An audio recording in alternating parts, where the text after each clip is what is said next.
Good morning, it's 9 a.m. in Santiago de Chile, same time in New York City. My name is Karen Poniachik. I am the head of the Global Center at Columbia University here in Santiago. Before introducing our guests, I will turn the screen over to Alberto Salas, the president of Fundación Chilena del Pacífico, our co-host for this morning events. Alberto? Thank you, Karen. Dear friends, I would like to begin these welcome words by expressing my gratitude to the University of Columbia's Global Centers, our partners today to host this webinar, and to all of you for being with us this morning. We are glad to see this tremendous level of participation with professionals from many different industries, backgrounds, and nationalities connected. Just to mention a few, we have invitees for Malaysia, Nepal, Russia, United States, Chile, of course, and others. In a significant way, this is actually an excellent example of globalization, possibly thanks to the unparalleled expansion of the technology during the 21st century, the key feature of our time. The topic of this morning webinar could not be more relevant, as it is clear to me that we have a lot at stake when it comes to the present and future of what we call globalization. It goes without saying that Chile needs to keep a close eye on the evolution of what we have historically understood as the globalization process. As a small country highly connected to the world, current and potential trends affecting aspects such as global trade and protectionism, global value chains, investment flows, innovation drivers, world environmental and health dilemmas, and so many others are critical to our growth and ultimately development potential. Our country, as many others, has a lot to win and a lot to lose, depending on the path forward for globalization. Globalization is also the core of what we strive to encourage at the Chile Pacific Foundation. As a premier public-private institution devoted to the promotion of our country integration into the Asia-Pacific region, we strongly believe in the benefits that globalization has brought to Chile and the world as a whole. This does not mean that there are a myriad of challenges ahead, from geopolitical and social tensions to economic, financial, and environmental concerns. This is why today's webinar is so significant, and to walk it through the fascinating topics. It is a great honor to have such incredible experts today. This said, I give the floor to Karen Poniachik from Chile's Columbia Global Center, who will moderate this webinar. Thank you very much. Thank you very much, Alberto. I guess our guests do not need much of an introduction. They're extremely well known globally. Just to say that Jeff is currently a professor at Columbia University, where he directs the Center for Sustainable Development. He also directs the Center for Sustainable Development Networks at the UN. Felipe is a professor at Universidad Católica de Chile, at GLobalización, and a former Minister of Finance. You both co-authored a book in 1993, Macroeconomics in the Global Economy, that has been translated into 10 languages. Today we'll talk about another book which just came out. It's called The Ages of Globalization. It was actually published 3 weeks ago, and it's available, Jeff, I think at Amazon, both in print and digitally. We're going to be talking about digital a lot.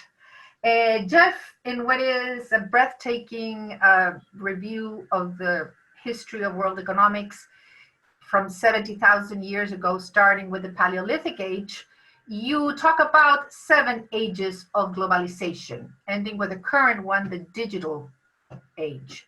For the benefit of those who haven't read the book, maybe you can start by describing this digital age for us, and then we'll pick it up from there to talk about current events and what's happening with regards to this current age of globalization in times of pandemic. So, Jeff?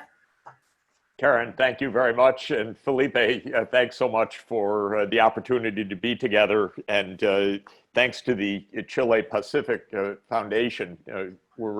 I'm so happy with the work of the foundation and the commitment to globalization and to keeping an integrated world together.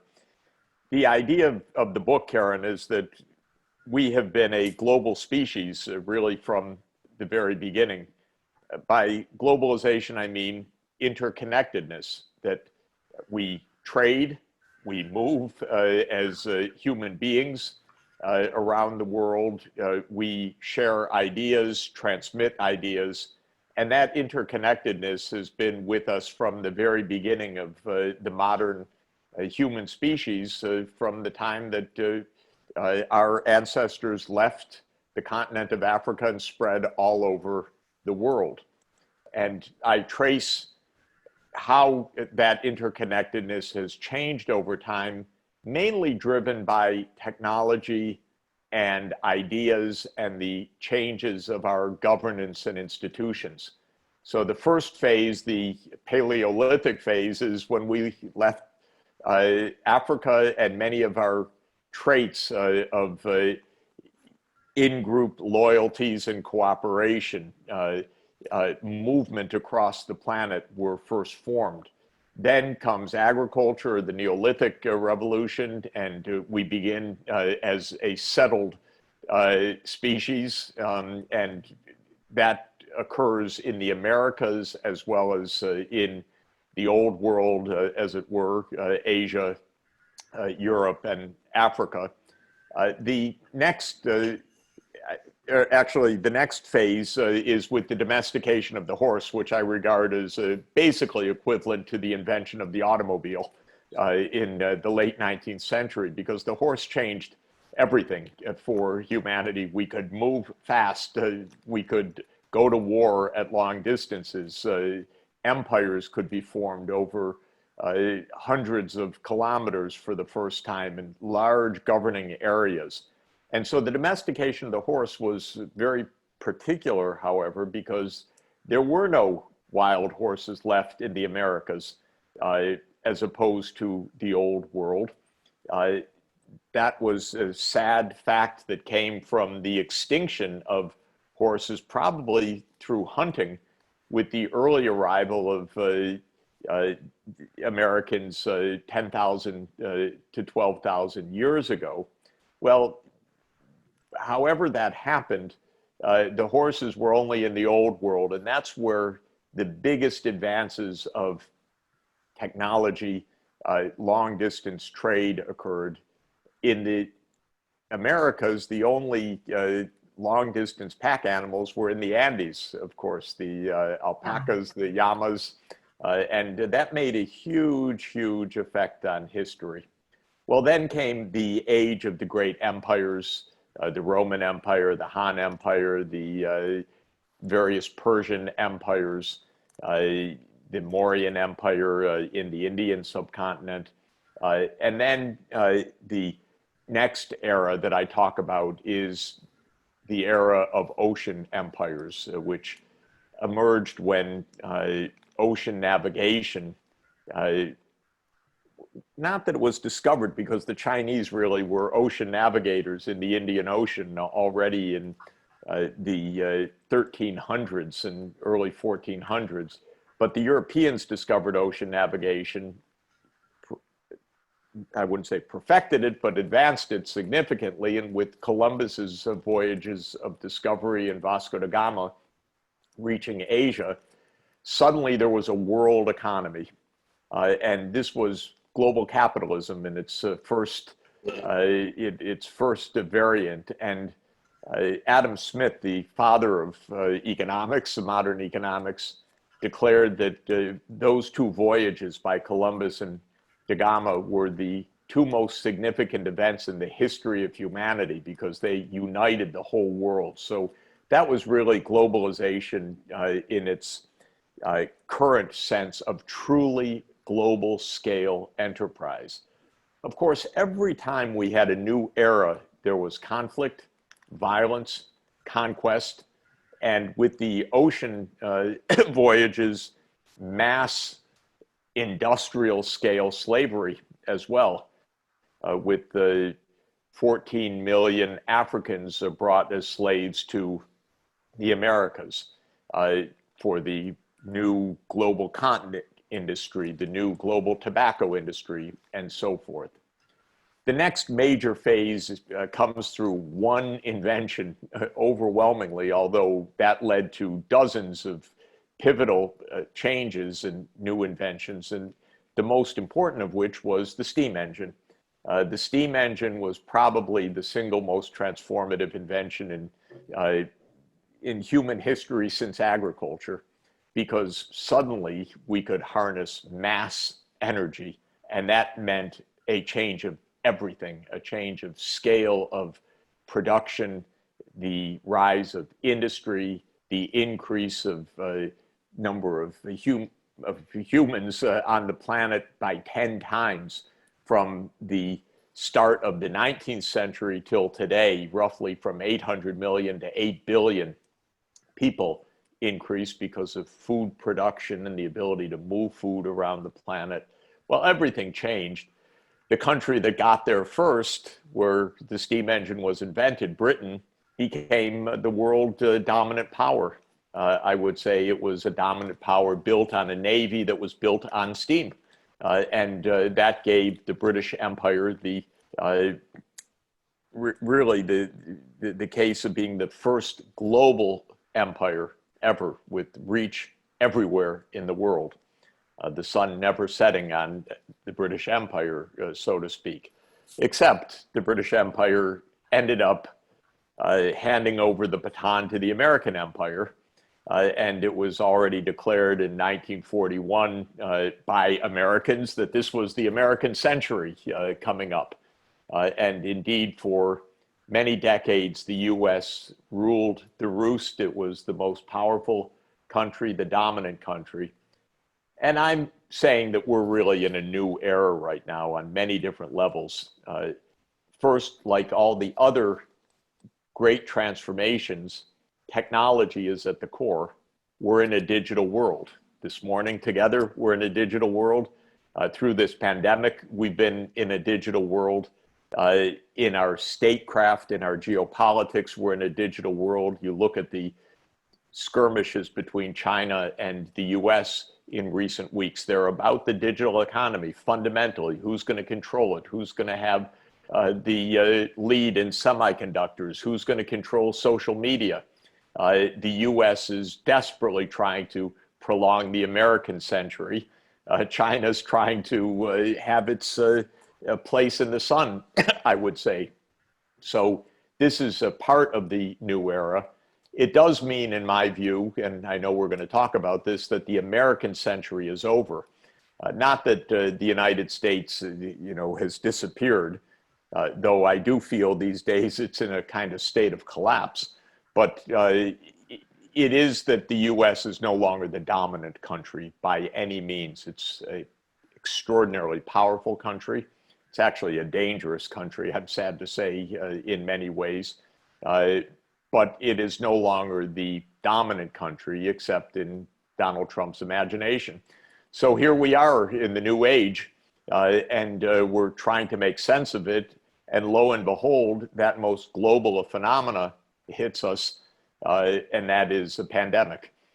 So this is a disease that within a few weeks spread to the entire world, a kind of measure of how interconnected we are.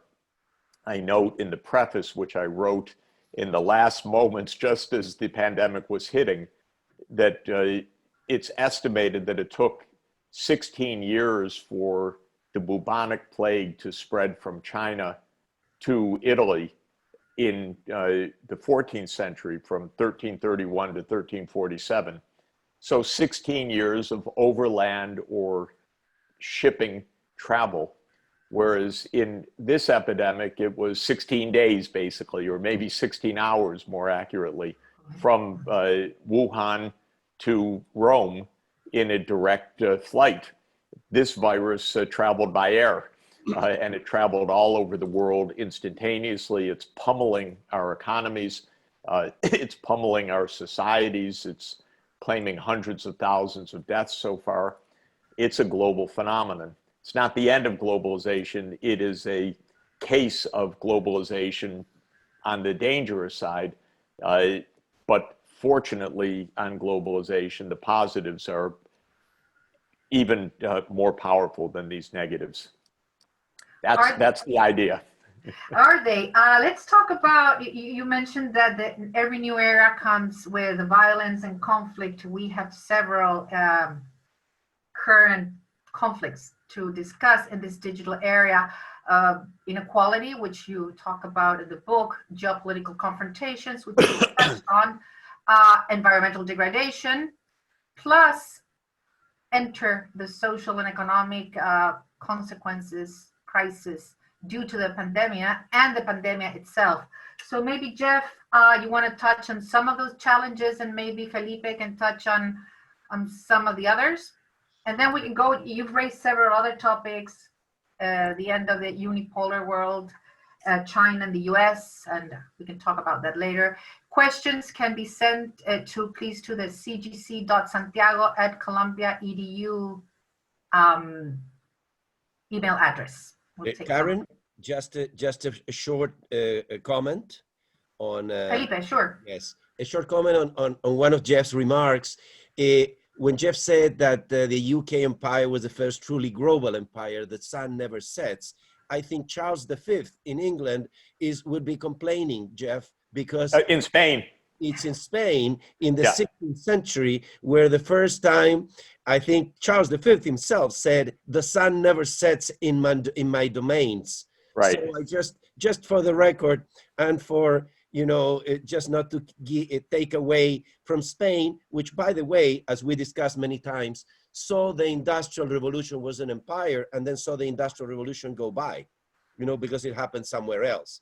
And we in Latin America, well, we suffered because the Industrial Revolution, which gives way to your industrial age in your book, we were a colony of Spain at the time the Industrial Revolution started. So we saw it pass too. And it was mainly in 3 countries where that Industrial Revolution happened, first in the UK, then Germany, then the US. All Protestant countries, according to Max Weber's theory. I think what you say is very true. Spain and Portugal, with the help of the Borgias Pope in 1494, divided the world between the 2 empires. On one side, Spain got its possessions, and on the other side, east of the famous line, Portugal got its possessions, and hence Brazil speaking Portuguese and the rest of South America speaking Spanish. One could say that was a global empire because there were possessions in Asia as well, of course, in the Philippines, in the islands in the Indian Ocean. It wasn't as deep and prolonged an empire, of course, because the technologies were much weaker. And when Spain was defeated in 1588 in the war with Britain, the Spanish Armada defeat, many historians think that was really the doom, because everything depended on control of the seas. But it is true that the Industrial Revolution was a Northern European phenomenon. I'm not sure it was a Protestant phenomenon, actually, but it was a Northern European phenomenon. And a first mover advantage in steam was enough to enable Britain to build really a remarkable empire. Yeah. And Karen, I think the main point that I would say about all major transformations and all major technological advances is that there are losers as well as winners, and usually for 2 reasons. One is that technology is highly disruptive. So when there's a better way to do something, those who were doing something the old way lose. we have a better technology for producing energy now, photovoltaics, for example, but the oil industry is going to kick and scream to its grave, saying, no, no, no, no, no, no, we're the ones in charge. So we always see the old guard fighting to hold on, even when there's something much better, cleaner, more efficient, safer in place. So that's one part of this. In the labor markets, there are almost always losers as well as winners when technologies come. Of course, we remember famously the case of the weavers in England trying to smash the machines. They became called the Luddites because that was the place where this occurred, but we remember them as against progress. But they weren't against progress, they were against their own poverty and unemployment, because they were hand weavers, and suddenly the machines were putting them out of business. What do we have today in the digital age? We have a huge transformation underway where brick and mortar shops, brick and mortar campuses of universities, brick and mortar banks, everyone is finding, oh my God, there's a different way to do this online. In New York now, even though the epidemic has come way, way down, thank goodness, people are not going back to the office because they don't want to. Not because they can't, but because they don't want to. Why commute an hour and a half each day? So people who own real estate are finding that their possessions are not worth as much, but also people are being left unemployed. Office support workers, people in retail shops. I just had a knock on my door because we had a direct delivery of our groceries just now. This is basically soaring everywhere in the world, but many people are being left farther and farther behind. We've gone digital so hard and so fast in the last 6 months in the US that Mr. Bezos, the founder and owner of Amazon, has had a personal increase of his bank account of $75 billion since January 1. You know, the whole economy has shifted to Amazon for everything, or to Walmart or to a few others. They're getting phenomenally rich, where many people are getting poorer and poorer because they're out of work. We've had a loss of employment of more than 10 million people. I don't think many of those jobs are coming back anytime soon.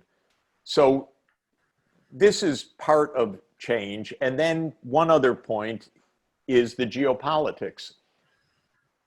You know, boy, we're watching the gloves come off. It's a pretty bare-fisted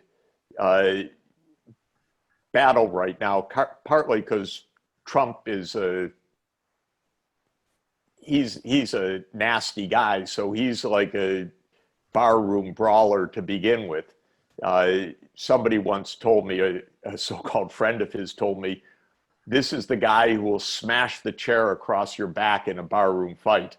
And Trump's a kind of thug. So he's taken off the gloves, and it's the fight over who controls the digital technologies now. So a Chinese company, Huawei, got ahead of the US companies 5G in 5G. It's just a better company. It's not that they spy on us more. By the way, the one that spies on me the most is the US government. No question, no doubt. So maybe with Huawei, it's harder for them to spy on me, but you know, the surveillance I know is the US government spying on me. I don't know if anyone else does, but the US government definitely does.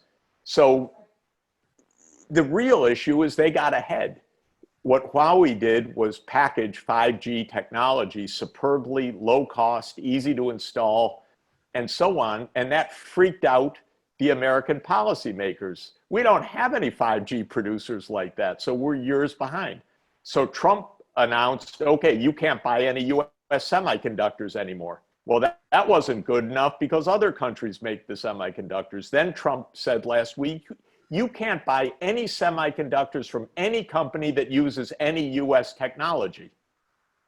Okay, this is a kind of game, but a quite serious one right now. This is not about markets, fair competition, open trade. This is about who is the top of the heap. So this is kind of alpha male stuff. It's pretty dangerous, actually, but it's also part of a new technology. And the truth is, well, you know, when Britain came first to the steam engine, it went and beat up the whole rest of the world. So this is control over technology, and history has also been the real source of power. Before going into the China-US conflict, I'll take a question from Axel Christensen from BlackRock. Felipe, many economists are calling for a sustainable recovery to the COVID crisis at a time, and we're seeing probably the highest unemployment rates in a very long time. Can recovery be both sustainable and also generates the new jobs, the amount of new jobs we need? Well, that's a very important question, Karen. Let me just say a short remark on one of Jeff's points. Jeff says that the US government is probably spying on him. I would say, Jeff, they don't need to spy on you. You speak so openly. I mean, it's not that they're thrilled to what you're saying, you know, but they don't need to spy. I mean, on top of that, they may be spying. Anyway, let me go into your question, Karen. The issue that we're now seeing is, for many countries, this is the worst depression. This is more like a depression than a recession since the 1930s. So we're talking about something that happened, you know, almost a century ago. Question is how the recovery would look like. And we are going to see probably, and Jeff briefly touched on this issue, we're going to probably see output recovering before employment recovers. Employment recovery will be more prolonged because many companies have been going out of business during this period. And we actually know of the large companies who are filing in the US for Chapter 11, and our companies here filing for protection against creditors. But those are only the big cases. We are not seeing the small shops, the restaurants, the groceries, and all those who are closing for good. Many companies are saying, unfortunately, we cannot resist this any longer, so we're closing for good. So what we will see is that, yes, there will be an initial phase of the recovery that will look like a V, but it will be like a very short V, because then you will see something, you know, that goes, it will be a long time before we reach the employment levels that were lost. And it's not only that, but it will be more precarious jobs, because probably formal jobs will be harder to regain, and a lot of people will go to the streets and try to work on informal jobs, street vendors and other types of jobs like that. Is there space for sustainable development, for a sustainable? Absolutely. And absolutely, I will say two things here. One is mitigation, the other is adaptation. There are a lot of investments. This will be a recovery where we need a lot of investment. And the investment will come, we need to make sure that the private sector has the right incentives so that they can participate on this. But it will be a lot of also public investment. Investment in power plants, investment in new energy. You know, this is part of what will drive the economy back. So I think there is a lot of reinforcement between the sustainable part and the growth part. These are not two separate camps where they're fighting against each other, but it's basically, you know, they could be moving together. Let me give you another example on adaptation. There are projects, you know, are being adaptation bonds. One of them was raised and issued for Africa. And for small farmers, you know, small farmers get water, get some technology for small farmers. That is hugely job creating. You know, small farmers, the agriculture in many countries, particularly the most vulnerable countries, as industrial countries, have left agriculture, you know, to a very, agriculture is probably now 1% of the labor force. In many of the vulnerable countries, agriculture is very important. So there is opportunity for clean agriculture, where you have these new technologies and you have the access to water. Water is now one of the big issues in the world economy, how to get safe access to water. So yes, absolutely, there is space for sustainable recovery, but it will take time. We have to be patient. In the meantime, we need to have programs for the people, for the vulnerable people, for the poor people. You know, we need to have also, we cannot forget the middle classes, you know, and this is what is creating a huge pressure on public budgets. So we will have unemployment, you know, getting back to the old levels. It will take time, not to mention that the US was below 3.5% unemployment when all of this started. You know, now it's over 10%, and it's probably over. And in many countries, unemployment will be over 20%.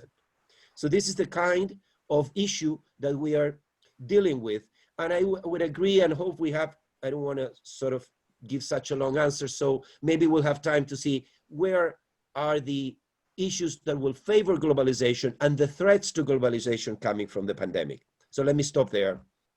I can't miss this opportunity since you've been spied, Jeff. So go ahead and shoot. We're 77 days away from the US elections. We all know who you're going to vote for. But you did support Bernie Sanders in the primary. Why was that? And feel free to bash anybody you want. Okay, thanks a lot. Well, you know, I think we're facing the most significant election in our history. Actually, Bernie said that last night in the online virtual Democratic convention, and I think he's right.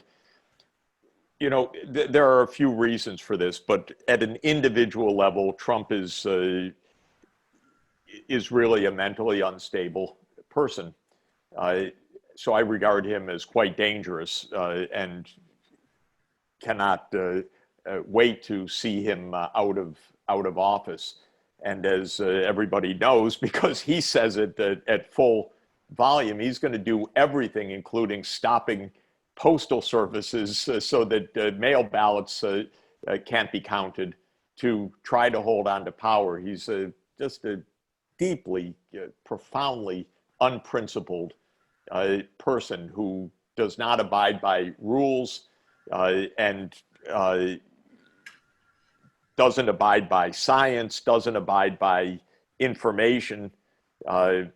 And that's why we in the United States have 173,000 COVID deaths right now, and the epidemic is still out of control. Trump couldn't even figure out to say, much less use, a face mask for months into this, as thousands were dying every week in the United States. It's just absolutely been terrible.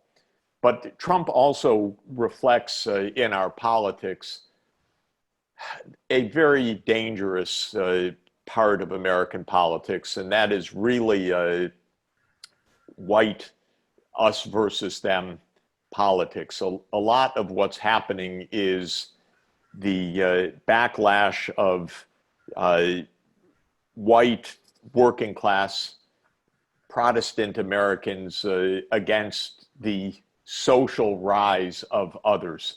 America's become less white because of less, we call it white non-Hispanic, awful category, but there's been a lot of migration. There has been of Asian Americans, of Hispanic Americans. We have African American population, and Trump's base, if you look at any rally, it's all white, and it's just awful. But it is really a society at each other's necks right now. And after the police brutality earlier this spring, the tensions rose further. And so that's partly what this election is about as well. But basically, it's the reason I supported Bernie Sanders is that it's been decades now where American society has become less and less fair and more unequal. And I think we all know Chile, the United States, Brazil, countries that are really unequal in income distribution face instability. And this, I think, is a basic fact. I've always admired the social democracies of Northern Europe as essentially being the best balance of market economy, democracy, personal freedom, and inclusion, where everybody gets healthcare, education, vacation time, leisure time, retirement security, safe upbringing, and so forth, as a matter of just being a citizen in the country. So that's the kind of social system that I believe in, social democracy. It's the good middle way balance between extremes. And I think that that is a very attractive way. And since I look at data on happiness, as editor of the World Happiness Report, or co-editor each year, the Scandinavian countries are all, or the Nordic countries, I should say, because it includes Finland and Iceland, are all at the top of the list. Finland, Denmark, Norway, Sweden, they're the happiest countries. They're the most equal countries. They're highly prosperous. They're very competitive market economies, private ownership, but with a big social sector to ensure that education is high quality for everybody, that healthcare is high quality for everybody, and everybody gets a great 6-week summer vacation in the Baltic Sea on their sailboats and so on. So it's a really high quality life. Well, all of that is basically what Bernie Sanders was saying, which is, look, we're rich, but we're so unequal that, what the Census Bureau in the United States released a report this week that 1 in 5 US households reported that they did not have enough to eat last week. They couldn't meet their basic food needs in the United States of America. I know it. I live in New York. I see so many homeless people, so many people in need. And now it's 1 in 5 households with children, I should be more precise. It's 12% of households overall, but of those with children, 1 in 5 households with children did not have enough food. We're going hungry in the United States of America. And that's because we became an incredibly selfish country. Tax cuts. So all very self-serving.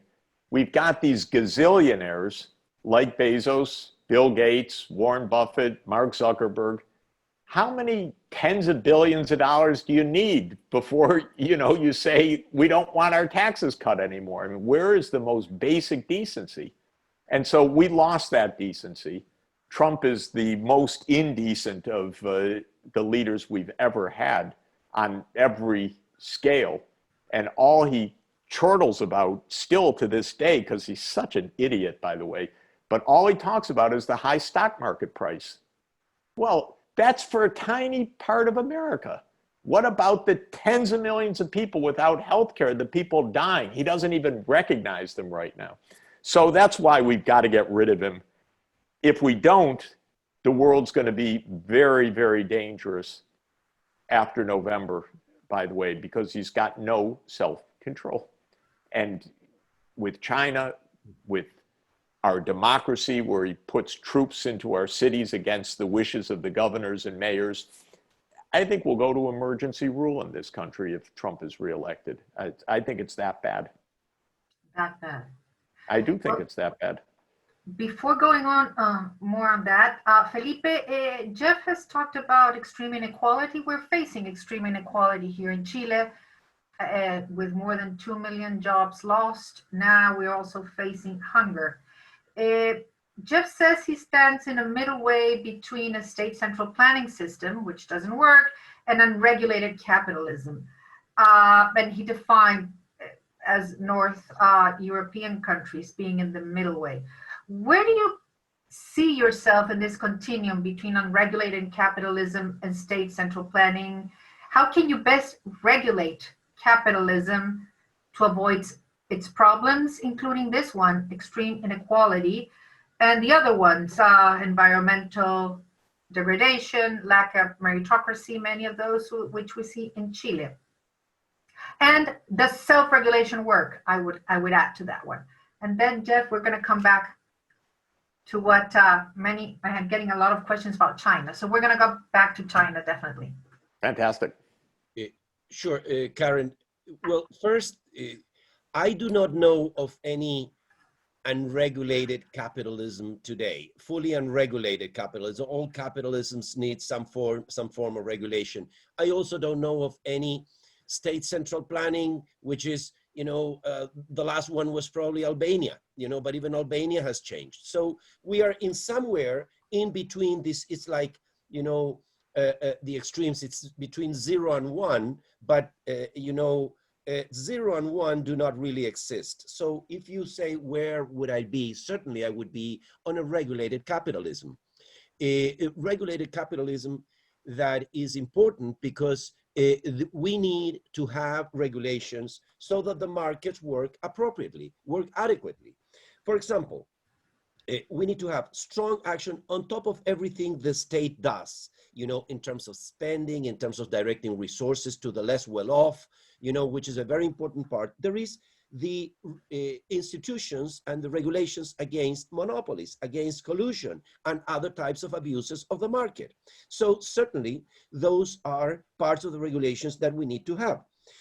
And we often talk about monopolies, and one of the best policies against monopolies is to open your economy to trade.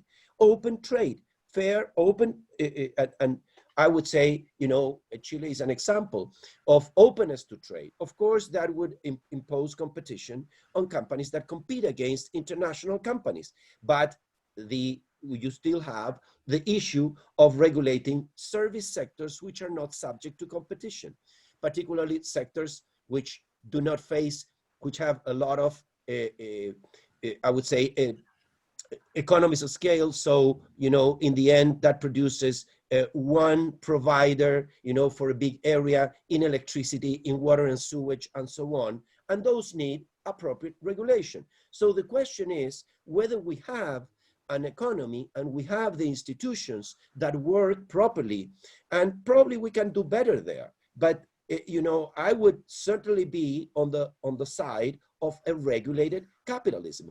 A regulation that, on the other hand, we also say, well, we need to regulate, but we don't need to suffocate the private sector.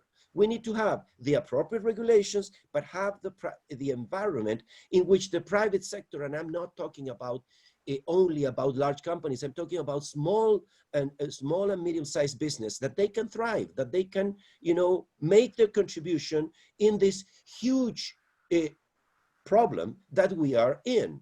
For example, in terms of what we are coming out of this, and you were mentioning, Karen and Jeff mentioned, inequality. We're going to come out of this pandemic more unequal than we went into the pandemic. And in the case of Chile, we have a relatively high level of inequality, but inequality was coming down. If you look at least at Gini coefficients, which is, for all their shortcomings, it's our best measure of income inequality. Income inequality was coming down, but probably we're still high. So one thing is the level, the other thing is the trend. Were we making progress on inequality? We were making progress on inequality, probably not at the rate that we wanted. And I would also mention, when Jeff said about discuss the World Happiness Index, and he mentioned the Nordic countries, and he said, yes, there is one a small fact, and Jeff is of course proposing this for the United States, but if you have $90,000 per capita, as you have in some of these countries, in the Nordic countries, you can do many things that you cannot do when you are at $15,000 or $18,000 per capita. So to have a welfare state in a country that has not reached development is a much tougher issue. I would just raise this because, of course, Jeff is saying, well, the US has $60,000 per capita.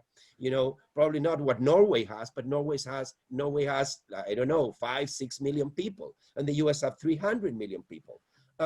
What Jeff is saying, let's move a little bit to take care of those who are less well off, you know, and I would, on principle, be completely in agreement with Jeff. Question is how, you know, and how applicable is that with respect to our economies here, for example, in Latin America. And just one final issue, the threats of the pandemic, we will come out from the pandemic poorer. There will be some issues. One of them is, of course, some technology improvements that we have discovered in the pandemic. Some industries will lose, but a lot of companies and, you know, government institutions and so on have discovered that they don't need to travel, you know, to make meetings like we have right now. We have, you know, we had registered 1,300 people participating in this meeting that we have here with you, and we can do it through technology. But there are some issues like, you know, will we have an increase in protectionism after this? We will come out more unequal with transfer protectionism. This can also touch on migration. Migration, you know, if you have very high unemployment rates, well, then migration will be probably in jeopardy. Like the US stopped some visa programs, Jeff, very recently, you know, and saying, well, we have the pandemic, we have high unemployment here, we're going to stop some visa programs. So we have a threat to globalization also on that. And we have another issue that we only briefly touch, which is reshoring. The reshoring of companies, that is a deglobalization phenomenon in which companies say, okay, multinationals, I need to have my inputs closer to home. And some governments, like the government of Japan, gave tax breaks, tax incentives for companies, manufacturing companies relocating from China to Japan. So, you know, and the US has given also incentives for companies to relocate. So this is, I think, an issue that we will need to see how we cope with the different threats to globalization. And globalization, for all its, you know, shortcomings, has provided a lot of benefits to the world economy, among them taking hundreds of millions of people out of poverty. And, you know, a lot of them are in Asia and a lot of them are in China. Thank you, Felipe. I won't agree with you on the fact that Chile was doing well in terms of inequality. That's not why millions of people came out to the street in last October, unhappy not only because of income inequality, but other types of inequality. But we can talk about that later, the fact that they didn't feel treated well, and lack of meritocracy, etc. But let me go to Jeff on this, and for the record, we really have a lot of questions on China. Karen, Jeff, you've praised China's amazing job of economic development. The phrase you used in one of your interviews was success story of policy. What about governance issues, democracy, of course, human rights, the Hong Kong crackdown, etc.? One question from Rodolfo Krause, president of CAP Corporation. Do you think there will be a dramatic change in the relationship between US and China if Biden gets elected in November? Felipe, do you want to just make one quick remark and then I'll come back to... Yeah, I will make one. We're going to get into, you know... Sorry, Karen, but just to set it straight, what I said is we were not doing well in inequality. I said the level of inequality was high, but it was coming down based on all Gini coefficient. That's a fact. That's not an opinion, Karen. Thank you. We'll talk about, maybe we can ask later to Jeff if he was surprised by the demonstrations in Chile that erupted last October. But let's start with China. You know, I think China, first of all, has had a remarkable economic success over the last 40 years and done it through very hard work and through a very effective set of policies. It has lifted hundreds of millions of people from poverty. Also, I've been going to China now for 40 years. China is a far freer place than it was 40 years ago. and the quality of life and the well-being of the Chinese population has increased significantly. China has a different political system from us. That's not 40 years old. That's not 70 years old. That's not with the that's not with the emergence of the People's Republic of China, but it is 2,000 years old because China became a centralized administrative state in 221 BC. This is a deep tradition of Chinese governance that goes back 2,000 years. It has been a remarkable success story viewed on a 2-millennium canvas because it was not engaged in the unending wars that Europe found itself in for century after century after century. Also, China has not been in a single overseas war that it caused in the last 40 years. And the last was a brief war in 1978 with Vietnam. The United States has been in non-stop war, largely wars the US has caused, led, that has destroyed so many countries, from Vietnam in the 1960s and 70s, Laos, Cambodia, the Central American wars, Afghanistan, Iraq, twice, Syria, Libya. So I just don't see this comparison that in the US, oh, China's so evil and the US is so great. I just think that we should be dealing with each other on a mature, rational, fact basis.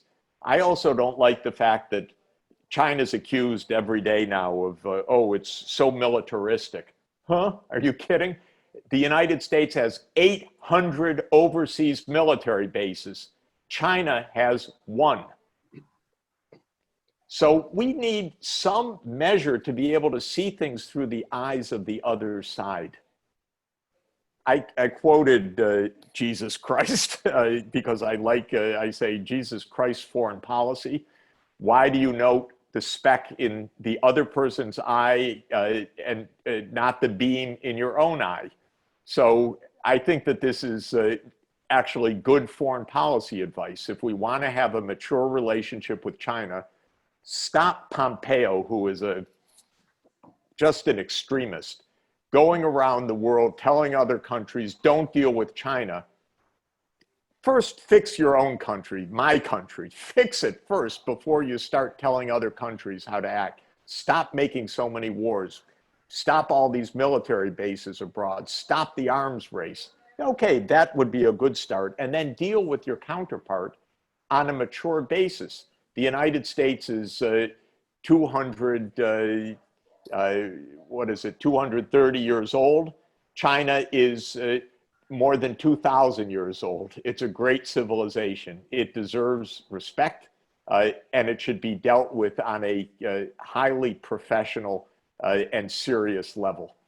And that is my view, not this extremist, fundamentalist preacher, Secretary of State of ours who wants to make crusades and tells countries not to do business with China. That's just ridiculous.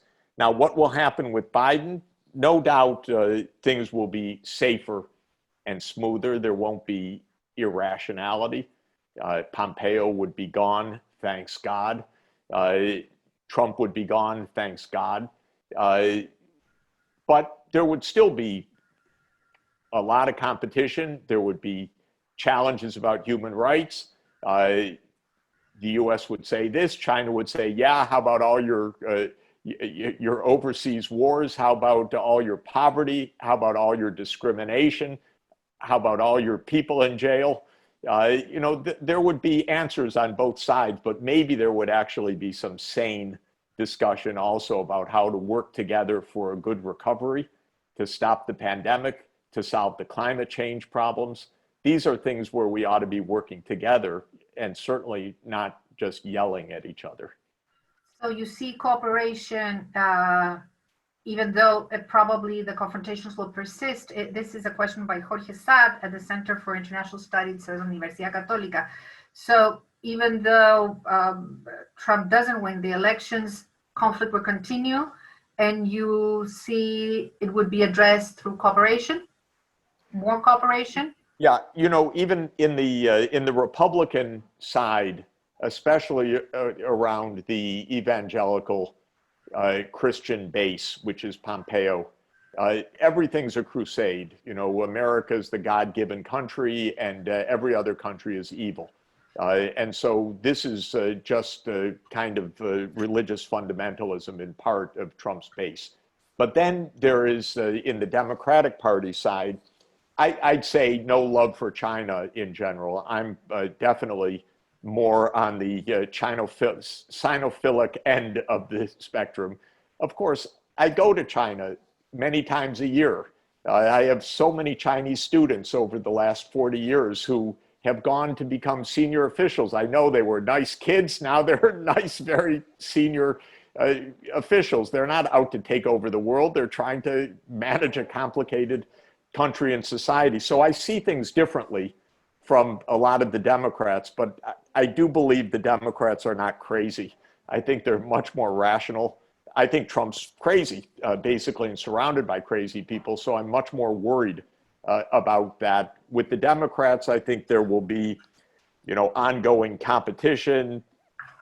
I don't think warm relations suddenly, but I don't think big trade wars or breaking all the rules or just trying to stomp out Chinese companies or arresting Chinese senior executives, which is really, really dumb policy. And dumb of Canada to play along with it as well. So in my opinion, we'll have a much more rational time of interaction, not super friendly, but not leading to conflict. What about the crackdown in Hong Kong? You know, even with Hong Kong, there's another story that is so basic that I wish the news would just report it, which is that under Hong Kong's basic law, Article 23, Hong Kong was supposed to pass legislation on security. And it was a promise made by Hong Kong and as part of an agreement reached with the UK and China 30 years ago. Well, several Hong Kong administrations tried to do it and never got it through the Hong Kong legislature. So Hong Kong was not in conformity with its most basic law and with this Article 23, which says that Hong Kong does not support independence and does not support siding with outside powers for independence, a basic anti-sedition law. It's part of the agreement with the United Kingdom. Hong Kong did not abide by Article 23. There's a context to what's happening. And simply pointing fingers, by the way, with the United States, as usual, stoking up a lot of this and giving hope to people, oh, you know, protest for your independence and so forth, it's very dangerous and very provocative. Or what we're doing with Taiwan right now. It's stupid. Our idea is not to have a conflict with China. Our idea should be global cooperation with a very powerful and important country in the world. And to behave ourselves and not to provoke crisis in the other country. And so this is just the most basic statecraft. It's called prudence. And we don't exercise prudence. So it's not about scoring points. It's actually about living together peacefully in a nuclear world beset by pandemics, climate change, and other things. We need to solve problems in a normal way, not drive things to extremes. And that's even about Hong Kong. Let's discuss, but let's understand the context of this as well. But the United States, by the way, all over the place, through the CIA and others, creates instabilities, creates local pressures, creates insurrections. I'm not talking about Hong Kong here, I'm talking about generally. And that's part of US statecraft. That's the hidden empire part of US statecraft. It's very dangerous. And so this is part of our irresponsibility that needs to end. And it's, you know, now the reason we're in such a dangerous situation is the US foreign policy is based on the idea of US primacy, that the US is the sole superpower. That is an impossible standard in our world today. The only way it could be true is by stopping the progress of other countries, because the US is only 4.2% of the world population. And that's exactly what we're trying to do with China right now. Stop them from buying technology or chips. That's how a market economy works. You buy companies, you buy chips and so forth. Now suddenly, no, that's not how a market economy works. Well, if we suppress normal market activity, we will find ourselves in a real confrontation. And that's what we're heading towards. And Trump would, I think, probably bring this to the point of conflict. And conflict in a nuclear age is beyond reason. So from one unipolar world, are we going to a bipolar world, or you're looking into a multipolar world? Who else would be a key actor there? Definitely a multipolar world, because at a minimum, there are three major technological areas of the world: East Asia, Europe, and the United States. I wish that South America were more technologically innovative, but it's not right now. It does not play a role in technological innovation in almost any of the lead sectors, but it should. And India should, by all rights, become part of this, and Africa in 20 or 30 years. So I'm looking at a world of regions. China, by the way, is going to get old fast. The median age in China will rise to more than 50 years old.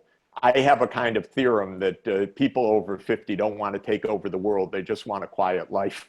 So I actually believe that with China's population falling sharply in the second half of the 21st century, from 1.4 billion down to something like 1 billion, with an aging population, China's going to have a lot to deal with the quality of life at home. It's in no position to take over the world at all. It's not even, it's never been its intention for 2,000 years. It wants respect. That's a different matter. It doesn't want to be threatened.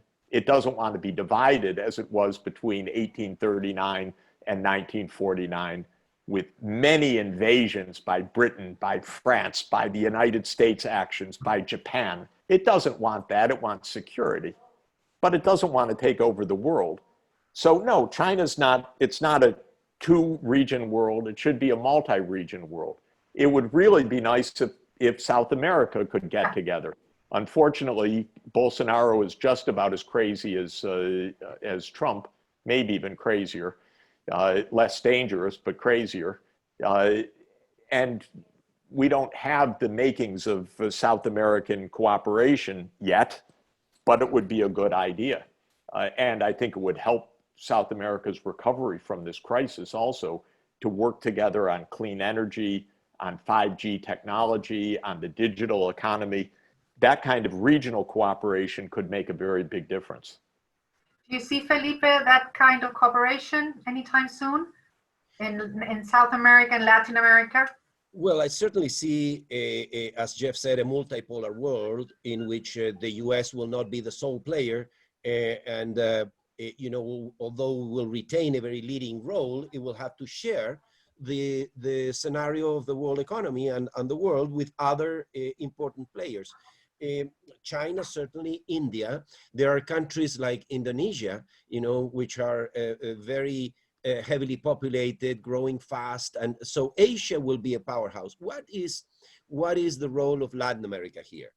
And I see a role for Latin America, but probably Latin America is widely diverse. For example, it's very different if you look at Mexico than if you look at Brazil. These are the largest economies of our region. But Brazil, for example, is highly dependent on China to trade, as Chile is. Chile's by far our most important trading partner, with over a third of the total exports, is China. Brazil, Peru, and if you look south, we are highly dependent on China through the export mainly right now of commodities. A diversified, in some cases, a diversified basket of commodities, but it's mainly natural resource based. If you look at Mexico, Mexico is different. Mexico does not export commodities to China. It rather exports to the US. It competes with China in the US. And the Caribbean is a different story. It's mainly services, it's tourism, and exports of, also raw materials, but looks, so I would say from Central America and the Caribbean north, they look more north, and we look more to the east, or depending on, where you are, but, we look more to Asia. We're much more Asian dependent over here. So I hope that we will come out of this pandemic. We will certainly have a tough time. Latin America, if you look at the IMF projections, Latin America and Europe were the regions that would be hardest hit by the pandemic in 2020. Question is, how will we recover? There is certainly a role for local policy, but there is also a role for the policies of multinational, international institutions that are, helping the countries in the design of policies, in some particular cases, also in the financing. We will need financial resources to move away from this pandemic. Already countries are making a huge effort. This is the most unprecedented effort in terms of fiscal policy in a long time. So how do we deal? Well, this is part of what we are working together with Jeff in the Lancet Commission. How can we help in the pandemic through a global, regional, and local view? So I think we have a lot of challenges. We have opportunities, but it's not clear that South America can be, a powerhouse in this global. We will have to do a lot to get there. Unfortunately, we've run out of time. Can you spare a few more minutes, Jeff, or you have another commitment? Maybe 5 more minutes. Yeah. Okay, I have a question for you about the digital oligopoly, which you talked about, from George de Bourguignon. He's the president of our Columbia Business Alumni Association. You mentioned that the digital era has created a powerful handful of companies with huge potential to continue innovating and creating value for society.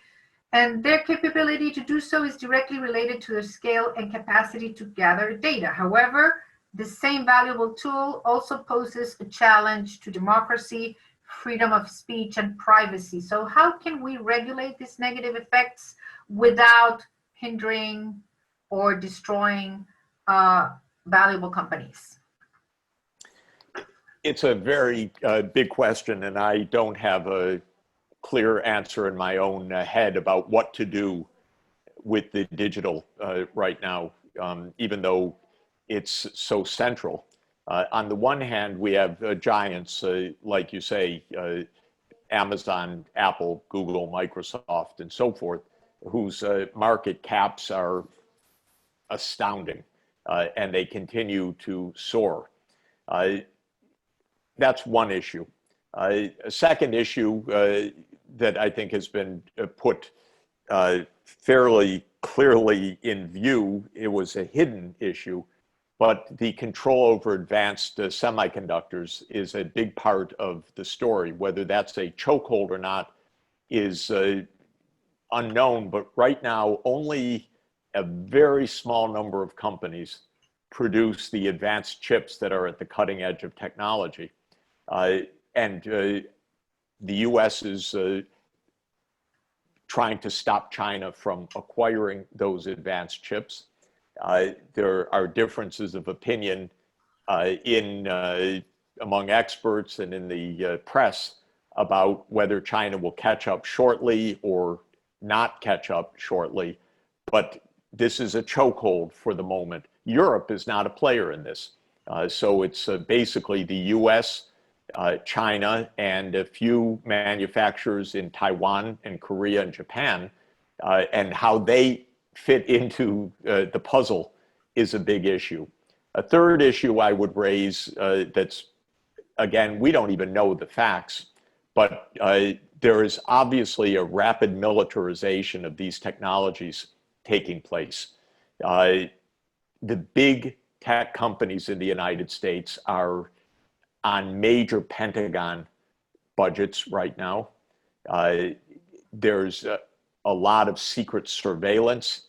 The US our democracy is the weakest it's been perhaps since the Civil War.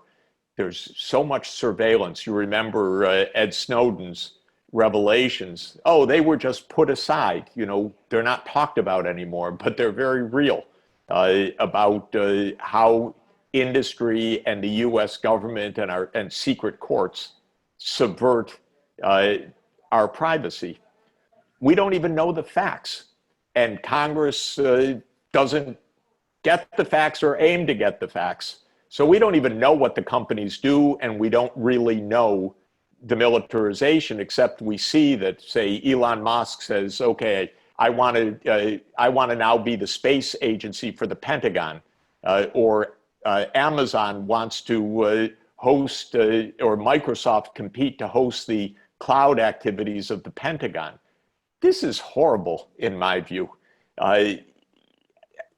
Not only is the Pentagon too large, too powerful, too dangerous, but moreover, let it make its own IT, not to militarize every one of American companies.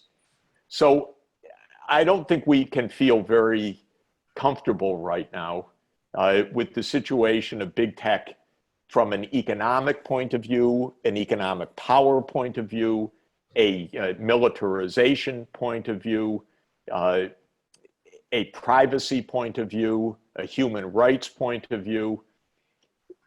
Nothing is in place, and in the United States, nothing is really discussed in our politics because these companies are too rich, too powerful, too big campaign contributors, too much enmeshed in secret US security operations. It's a mess. And unfortunately, Europe is not a player in this almost at all, which is a shame for Europe. And South America, you don't even notice, you know, there's no role at all in South America for any of this. There's not one company that is a significant player in this space, which is a huge mistake for the region, by the way.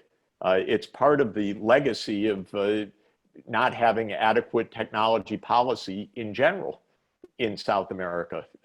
But South America is not a player in the digital world. So it's completely 100% vulnerable to the US or to China or to the battle between the two right now. And I would not settle for this at all, but no country in South America is at a scale, even Brazil is so terribly governed right now, but no single country is at a scale to actually be able to address this issue in a coherent way, but I don't see any country actually trying to address it right now in a strategic way. I do have faith in the employees, like in the case of Google, when they went out against the leadership, when Google was trying to sell artificial intelligence technology to the Pentagon, I think, same with Salesforce employees. So we still have faith in the employees of these companies coming against the leadership in these aspects.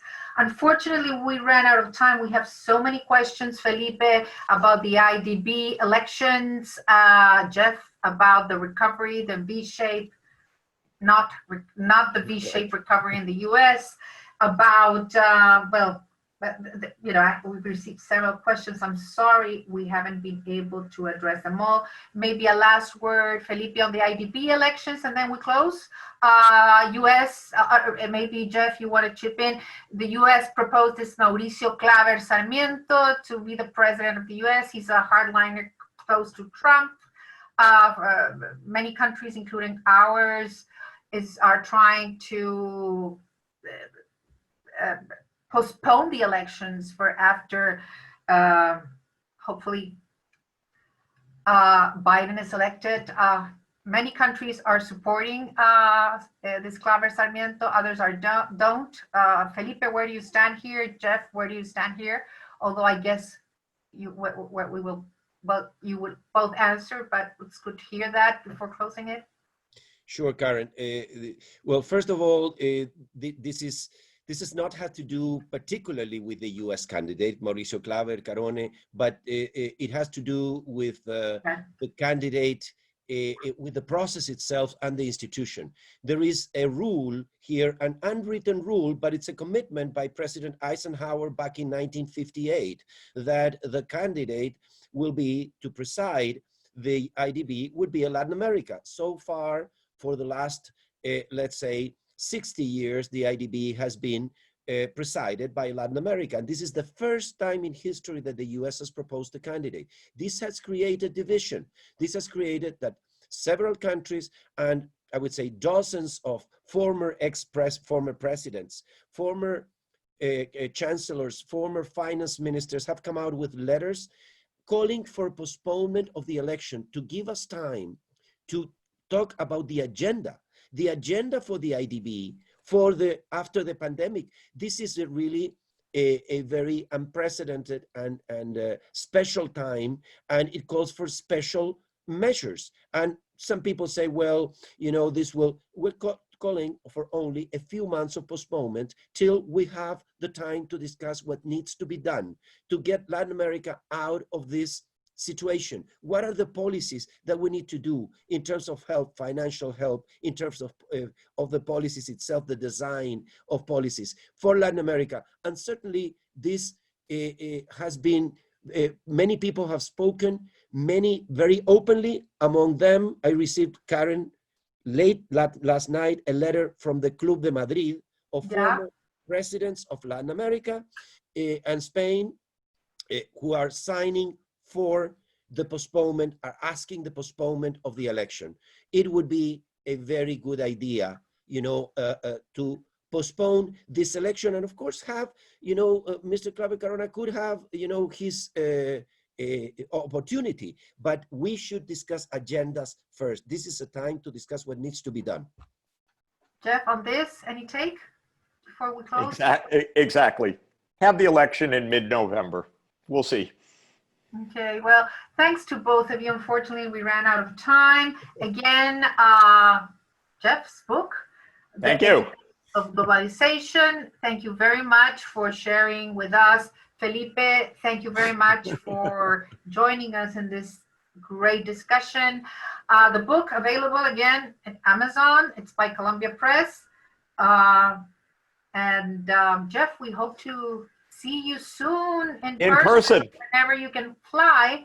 But we'll be following you during the next 77 days till we reach November 3rd. And hopefully, this is my personal opinion, I guess I side with you on this one, absolutely. We'll see a big change. Election for the world. Yeah. And for the benefit of the world. Felipe, again, thank you. We will be in touch, maybe for another discussion. Thanks to all of us, all of you that have tuned in. Thank you for Fundación Chilena del Pacífico and Clapes UC. And to all of you, have a great rest of the week. Thanks, Jeff. Thank you, everybody.